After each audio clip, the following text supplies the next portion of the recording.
এখন আমার টিনুর ওঠার সময় হয়ে গেছে, আমি ভিডিও রেকর্ডিং করছি। টিনু এখনই উঠবে।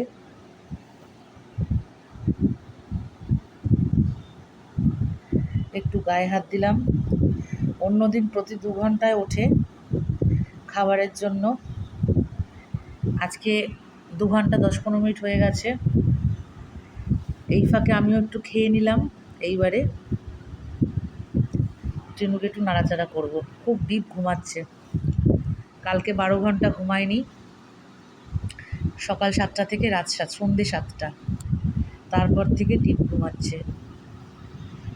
এবার ও খাবে, সুন্দর করে ঘুমোচ্ছে ছোট্ট টিনু।